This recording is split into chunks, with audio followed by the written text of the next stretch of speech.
आइए देखते हैं कि ऑनलाइन पोर्टफोलियो को बनाने के लिए क्या रूल्स वगैरह फॉलो किए जा सकते हैं और इसका एक प्रैक्टिकल डेमोन्स्ट्रेशन भी आपको फिर देते हैं आगे। सम ऑफ द रूल्स आर कि इसको आप बहुत ज़्यादा बड़ा ना बनाएं, कुछ उसमें सिलेक्शन करके और वो चीज़ें आप अपनी पेश करें, क्योंकि हो सकता है अगर बहुत सी अच्छी चीज़ें और कोई मीडियोकर चीज़ें मिक्स हुई भी उसमें पड़ी हैं तो हो सकता है किसी एम्प्लॉयर की नज़र जो है बहुत बेहतर वाली चीज़ों के बजाय दूसरी चीज़ों पे चली जाए and they may not explore further. So choose the best things to share on your portfolio और recent काम ज़्यादा include करें या जिस तरह का काम आप और करना चाहते हैं। अगर आप creative writing ज़्यादा करना चाहते हैं तो आप अपनी creative writing के काम को sample करें। अगर आप ये करना चाहते हैं कि journalists या current affairs के topics के ऊपर लिखें तो फिर आप उस तरह की चीज़ों को पेश करें just to show कि okay this is what I can do और आप मुझे कौन सा काम जो है वो फॉलो इसका दे सकते हैं। So you can follow up with them accordingly. उसके बाद ये है कि पोर्टफोलियो ज़रूरी नहीं है कि आप एक बनाएं, हो सकता है आप जर्नलिस्टिक राइटिंग भी करना चाह रहे हैं और क्रिएटिव राइटिंग या स्टोरी राइटिंग या एडवर्टीजमेंट या मार्केटिंग से रिलेटेड भी करना चाह रहे हैं। You can make multiple portfolios और उनको आप फिर शेयर कर सकते हैं अपने सोशल मीडिया पे, लिंक्डइन वगैरह के ऊपर, ताकि लोग ये देख सकें कि आप कौन सा डिफरेंट तरीके का काम कर सकते हैं। So these are all options that you have. और उसको वो ना करें जो कि अक्सर मेरे जैसे लोग करते हैं, लिंक्डइन के पेज को बना के भूल जाते हैं कि इस पे अब नई भी कोई चीज़ डालनी है। So keep updating your portfolio, क्योंकि लोग उसको, अगर आपने उसका लिंक एक दफ़ा दे दिया तो लोग उसको देख रहे हैं, और अगर वो देख रहे हैं और वो देख रहे हैं इसमें कोई नई चीज़ नहीं डल रही तो वो आपकी एक मिस्ड अपॉर्चुनिटी है एक तरह से।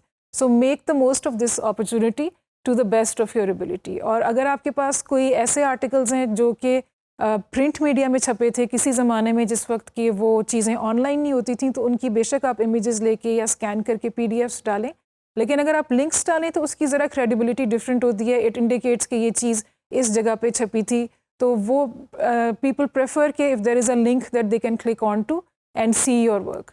सो दीज आर सम पॉइंटर्स। और इसके अलावा आप कहाँ बना सकते हैं वो ये है, क्लिपिंग्स का एक अच्छा है, journo portfolio is one forum, muckrack.com।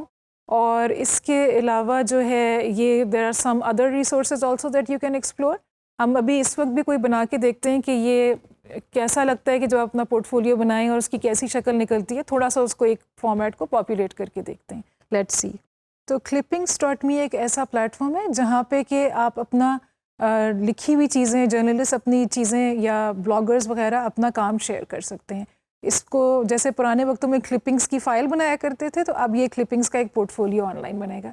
इसको देखते हैं, थोड़ा सा एक्सप्लोर करते हैं। इसमें इन्होंने ये बताया हुआ है कि आप इसको कस्टमाइज़ कर सकते हैं, उसके लुक को कस्टमाइज़ कर सकते हैं, अपना काम ऐड कर सकते हैं, अपने बारे में इंफॉर्मेशन ऐड कर सकते हैं, डिफरेंट मल्टीमीडिया लगा लें और उसको शेयर भी कर सकते हैं। तो ये इसकी डिफरेंट वो हैं, और ये बहुत सारी चीज़ें इसका ऐसे ही हम एक बेसिक सा थोड़ा सा फ्लेवर लेने के लिए इसको थोड़ा सा देखते हैं। इसमें अपना ईमेल डाल के आप साइन इन करते हैं, तो ये मैंने इसमें साइन इन किया हुआ है, लेकिन इसमें अभी कुछ है नहीं। कस्टमाइज़ आपने करना है, आप अपना नाम यहाँ पे डालेंगे, जैसे कि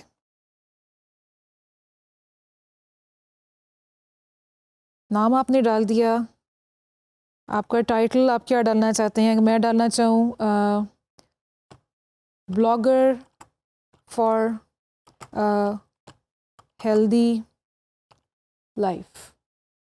अपने बारे में आपने एक सेंटेंस लिखना है, तो आप इसमें बहुत सा कुछ लिख सकते हैं। I like to write and teach and I love gardening. Country उसमें आ रही है। आप अपनी अगर वेबसाइट है उसका कोई लिंक दे सकते हैं, फेसबुक का अगर शेयर करना चाहें, ट्विटर का, लिंक्डइन का, तो ये सारे आपके पास ऑप्शंस हैं। इंस्टाग्राम, और अपना रेज्यूमे भी आप एक पोस्ट कर सकते हैं उसमें। हो सकता है वो ट्रेडिशनल रेज्यूमे हो सकता है आपके काम के मुताबिक कोई वो इन्फोग्राफिक्स बेस्ड हो, तो ये सारा कर सकते हैं आप। अब इसमें और क्या ऑप्शंस हैं? हेडर का स्टाइल। अब आप हो सकता है इसको हेडर को एडिट करना चाहें, उसको डिफरेंटली बनाना चाह रहे हो, और आप ये देख सकते हैं इसमें से जो आपको पसंद है। कुछ इसमें से फ्री हैं और कुछ पेड हैं, तो हमें फ्री वाले भी बहुत अच्छी ऑप्शंस हैं इसमें से। I would choose what I personally like. ये मुझे नेचर क्योंकि पसंद है, I am going to choose this. फिर अब मेन चीज़ जो है ये है कि आपने अपना काम इसके ऊपर डालना है। तो ये ऐड वेब लिंक की ऑप्शन है और इस पे मैंने जो ब्लॉग्स लिखे हैं मैं उसका एक लिंक ऐड करना चाहूँगी और फिर हम देखेंगे कि इसकी क्या शक्ल बनती है। तो ये मेरा नाम आ रहा है यहाँ पे, blogger for a healthy life उसके नीचे लिखा आ रहा है और ये जो एक्सप्रेस ट्रिब्यून के लिए मैंने ब्लॉग्स लिखे हैं वो उसका लिंक यहाँ पे आ गया। इसको मैं पॉपुलेट और भी कर सकती हूँ और भी चीज़ें डाल सकती हूँ जो मैंने की हैं, इसको चेंज कर सकते हैं इसको, और इसका लिंक जो है इसमें रेज्यूमे भी होगा आपका, ये सारी चीज़ें।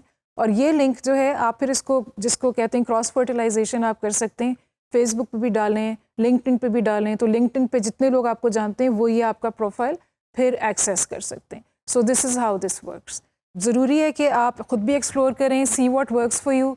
हो सकता है आपके टेक्नोलॉजी के स्किल्स इतने एडवांस हो कि आप कोई कॉम्प्लिकेटेड वाला भी यूज़ कर सकते हो, बट जो मैंने ये दिखाया आपको ये बहुत सिंपल है, एनीवन कैन यूज़ दिस। और इसके अलावा ये कि इसमें जो फ्री और प्रीमियम की जो चीज़ें हैं उसमें आपको ये ज़रूरी नहीं है कि आप सिर्फ फ्री पे ही स्टिक करें, लेकिन अगर आपको लगता है कि आपको कोई प्रीमियम दे के कोई ऐसे बेनिफिट्स मिल रहे हैं या कोई इतने असाइनमेंट्स आपको या एम्प्लॉयर्स को आप अट्रैक्ट कर सकते हैं कि वो आपकी कॉस्ट रिकवर हो जाएगी, तो उससे ना घबराएं, उसको देखें, उसको एनालाइज करें कि आपका कॉस्ट बेनिफिट एनालिसिस में कौन सी चीज़ ज़्यादा यूज़फुल है और उसके मुताबिक फिर आप अपनी स्मार्ट चॉइसेस बनाएं।